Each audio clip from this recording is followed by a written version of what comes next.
Bienvenue dans cette nouvelle vidéo dans laquelle je vais t'apprendre 3 mélanges de cartes pro. Du moins c'est l'impression que tu vas donner en faisant ces mélanges. Alors à quoi ça va servir? Eh bien tout simplement de te crédibiliser un petit peu. Souvent les gens ils aiment bien les petites fioritures. Alors je vais pas être de l'école de ceux qui vont te dire tiens il faut que tu fasses 50 000 coups XCM comme ceci, parce que plus t'en fais plus les gens ils vont se dire oula lui c'est manier les cartes donc faut faire attention. Mais un ou deux petits mélanges stylés ça a toujours son effet dans une routine ou lors d'une prestation. C'est pour ça qu'aujourd'hui je vais t'en présenter 3. Mais juste avant, évidemment, si tu n'es pas encore abonné à cette chaîne YouTube, je t'invite à le faire en cliquant sur le bouton rouge s'abonner juste en dessous de la vidéo. C'est parti! Alors dans ce que je vais te présenter aujourd'hui, il va évidemment y avoir le mélange américain classique mais qui reste quand même une base de la magie des cartes. Le ruban qui fait toujours son petit effet, vous passez pour un magicien professionnel avec juste un move. Et enfin on verra évidemment l'éventail de cartes qui reste assez simple à faire mais qui est toujours une petite subtilité qui, quand vous faites choisir une carte, c'est super joli. Et j'entends certains derrière leur écran, mais c'est pas des mélanges que tu as fait, c'est des fioritures. Il y avait le mélange américain. Donc on peut dire que c'est des mélanges. Alors dans un premier temps pour l'explication du mélange à l'américaine, version simplifiée, c'est-à-dire que je vais pas vous donner des techniques super compliquées, je vais vous donner les techniques les plus simples. Vous allez mettre votre main dans cette position, donc vous voyez vous êtes comme si vous vouliez serrer la main de quelqu'un et vous pliez juste votre index. Vous allez venir poser vos 3 doigts sur la tranche supérieure du jeu, l'index contre le jeu et votre pouce ici. Dans un premier temps, vous allez vous entraîner à effeuiller les cartes, d'accord? Au début, forcément, vous allez faire des gros paquets comme ça va faire ça, c'est normal, d'accord? Donc entraînez-vous déjà à faire ça. Et d'ailleurs, vous pouvez prendre 2 paquets pour le faire dans les 2 mains, d'accord? Autant vous entraîner les 2 en même temps. On dit souvent qu'on peut pas faire 2 choses en même temps, encore moins les hommes, et bien pourtant, vous pouvez le faire. Donc vous vous entraînez à effeuiller les cartes comme ceci. Donc la même position de l'autre côté. Et vous faites ceci.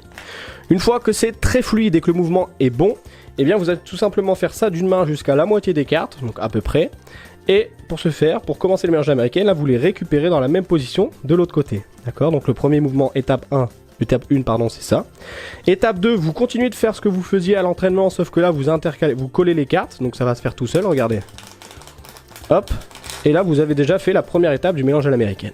Là, soit vous pouvez imbriquer les cartes les unes dans les autres, soit si vous voulez faire évidemment la partie la plus stylée, c'est ce qui va être le plus difficile, mais en 3 jours vous savez le faire, allez, une semaine grand max, vous faites les 2 paquets comme ceci.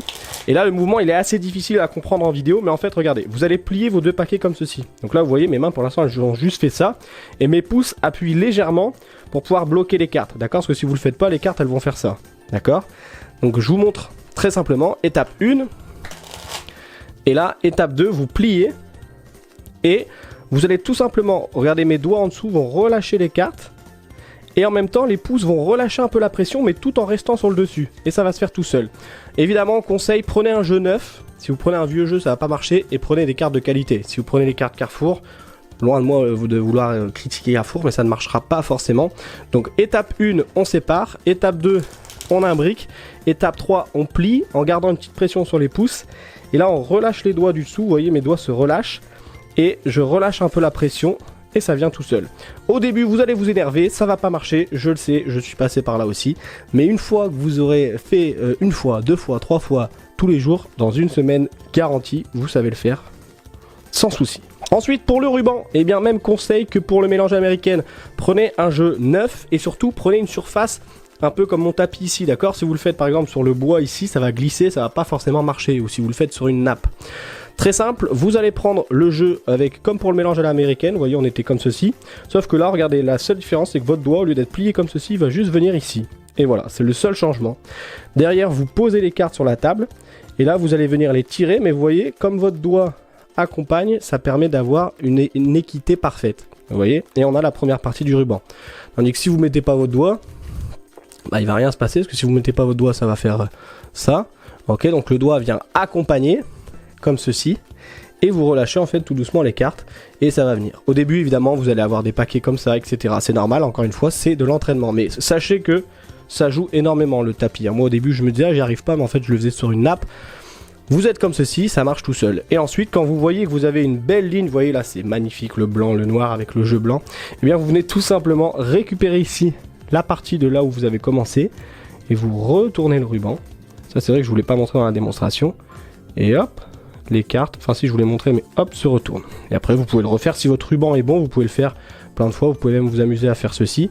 Et encore mieux, le petit bonus de cette vidéo, c'est que si vous retirez une carte, vous pouvez même le faire avec le doigt, c'est que vous pouvez prendre cette carte pour venir accompagner. Et là, c'est très très joli. Vous pouvez le faire aussi avec le doigt ou avec une carte. Et enfin, pour l'éventail. Alors pour l'éventail, comment ça va se passer? Je vais tout simplement prendre une carte 3, comme ça vous allez avoir l'emplacement de là où vous devez poser vos doigts. Vous posez votre jeu ici sur votre main comme ceci, en position de la donne. Donc comme si vous vouliez donner les cartes. Vous allez tout simplement mettre votre pouce ici, vous voyez, donc je voulais prendre le 3 pour, en fait vous le mettez à l'endroit du symbole, ici. Et là, même chose que pour le ruban quand vous faisiez ceci, sauf que là vous allez faire un mouvement de rotation, donc vous allez tourner les cartes comme ceci. Encore une fois, l'état de votre jeu de cartes et les cartes que vous utilisez vont jouer énormément. Si vous avez un vieux jeu avec des cartes qui collent, ou dessus il y a eu de l'eau, de l'alcool, si vous avez fait des jeux de cartes ou alors autre, ça va absolument pas marcher. Puisque normalement ça vient tout seul une fois que vous avez la position. Hop, vous voyez, j'ai juste à faire la rotation. Ça vient tout seul, dans l'autre sens aussi. Mais vous voyez, la position c'est vraiment, je prends le jeu en pince comme ceci. Je mets mes doigts comme pour le ruban mais un petit peu plus haut. Et je tourne et ça se fait tout seul. D'accord? Donc c'est vraiment l'état de votre jeu qui va faire la différence. Donc n'hésitez pas à changer de jeu ou à acheter un nouveau jeu si vous n'en avez plus. Et après vous pouvez même le continuer quasiment jusqu'au bout, hop, pour que ça fasse un éventail complet. Je te souhaite un bon entraînement avec ces 3 nouveaux mélanges. Évidemment, n'hésite pas à me dire en commentaire lequel est ton préféré. Et puis n'hésite pas à me dire quel autre mélange tu voudrais que je t'apprenne directement en commentaire. Je te le rappelle que les portes de mon école de magie en ligne sont ouvertes et ça coûte moins de 5 € par mois. Au programme, tu as accès à une nouvelle formation par mois, à un groupe Discord privé avec d'autres magiciens, à des vidéos secrètes, bref, énormément de contenu et surtout on peut discuter ensemble. C'est le premier lien en description. N'hésite pas à nous rejoindre, n'hésite pas à pousser et à ouvrir les portes de l'école de la magie. Moi je te dis à très bientôt pour une nouvelle vidéo. Ciao!